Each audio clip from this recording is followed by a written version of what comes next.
In Yuke and the Book of Yokai, you play as Yuke and aid the protection kami named Myokun the Tanuki in a battle against evil yokai that plague the lands.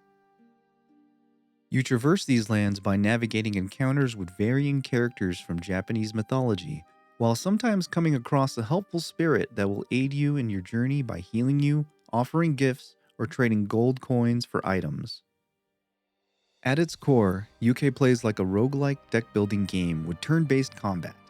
Each turn comprises of trying to gain energy through answering quiz questions correctly.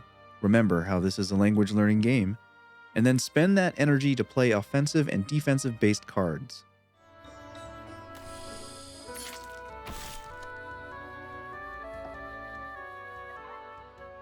The evil yokai have a health bar that you whittle away using different kinds of attacks from shuriken to a good old punch. All the while you work to maintain your health with armor spells and various items like healing potions. Some yokai proved to be very difficult during a couple of my runs, which I'm sure was due to a combination of it being a skill issue and the sheer tankiness of the enemy. During my run, I was only limited to building up a total of 3 energy per turn, which limits your moves. But depending on the item you choose to start your run with, in combination with figuring out the trick to beating each enemy type, your mileage will vary. The card variety is limited during the beta, with some being able to be upgraded to stronger versions. However, probably further into the game, more cards are unlocked and revealed. The first couple encounters are predetermined to help you get in the swing of things, and then after that, each encounter is random.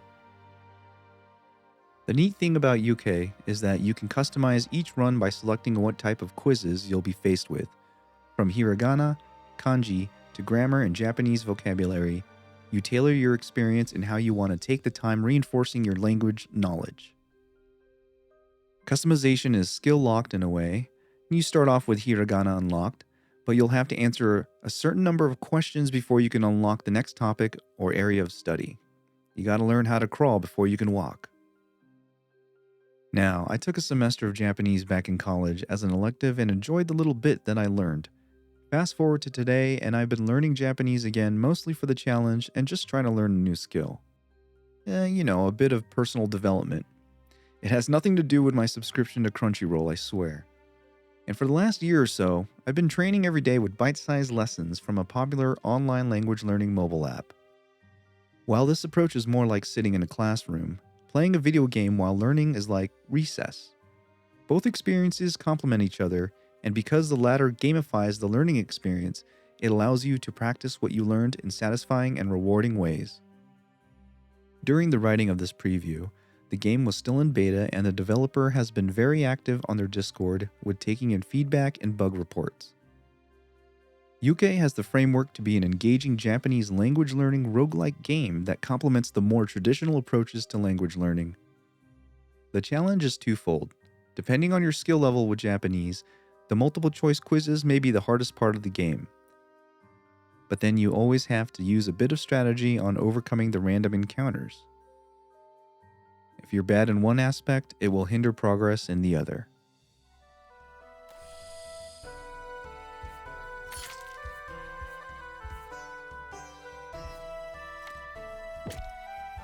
Looping back to my analogy of the classroom and the schoolyard, Yuke and the Book of Yokai has enough gaming elements as a promising language learning tool that can keep you engaged and put into practice what you've learned using other traditional means. The game designer and author Kate McGonigal espouses the joy and benefit of gamifying the practice of good habits, and when it comes to the challenge of learning a new language like Japanese, I feel that Yuke and the Book of Yokai is a great example of this notion. Yuke and the Book of Yokai Early Access will be released on Steam on April 8th. Mite korete arigato. Thanks for watching.